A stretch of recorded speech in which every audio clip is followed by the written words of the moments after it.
And I'll turn this over to Wade now. Thank you very much. You should be looked up to.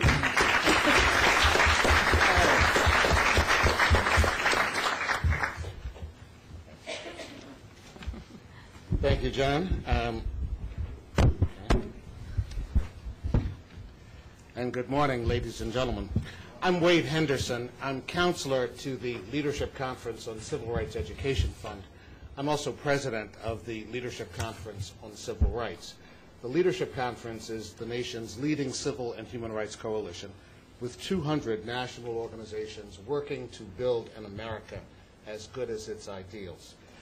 At the Leadership Conference, we have always believed that working in coalition to bring diverse voices together behind a common goal is the only way to achieve long-term success. That's why the Leadership Conference was formed and has been the leader in the fight on every major civil rights law over the past 50 years. And it's why we're so pleased to be here today, along with several members of the Leadership Conference Coalition, as founding partners of the Campaign for High School Equity.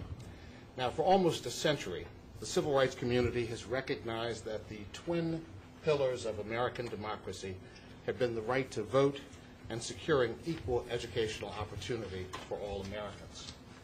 While education is viewed by many as a state and local issue, the federal government has long played a crucial role in addressing education as a civil right. By any standard, for example, Brown versus the Board of Education is the most important Supreme Court case of the 20th century.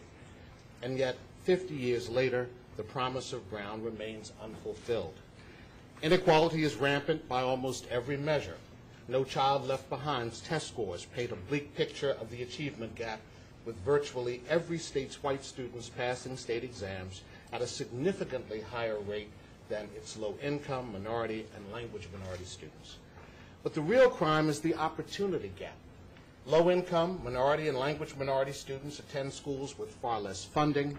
They attend larger classes that are far more likely to have inexperienced, out-of-subject teachers, and have less access to computers, high-speed internet, and modern science labs.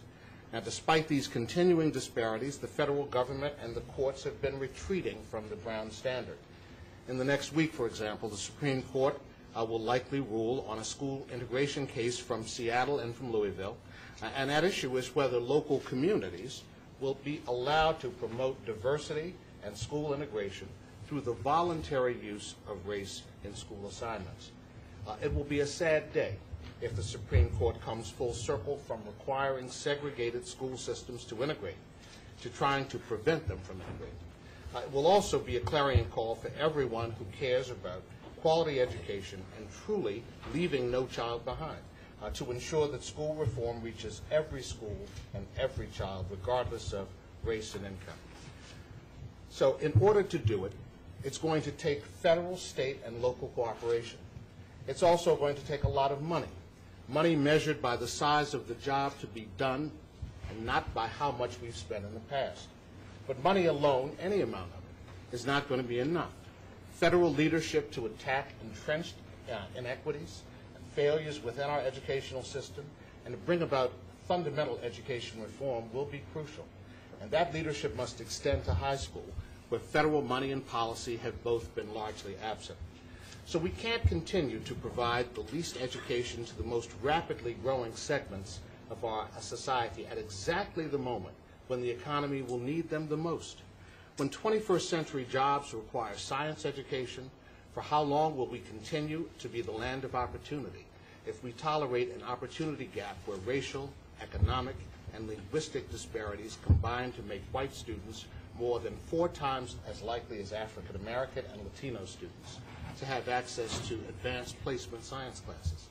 Now, the Leadership Conference believes that access to high-quality public education must be treated as a fundamental civil right for all children, and that in the tradition of the Civil Rights Act of 1964, the Voting Rights Act of 1965, and the amendments that we passed with your help just last year, we have to lead and have the government lead the reform effort.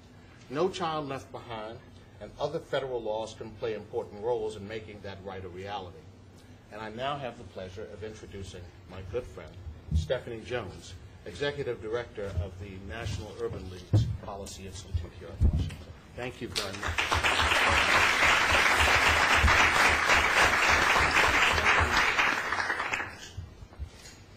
Good morning.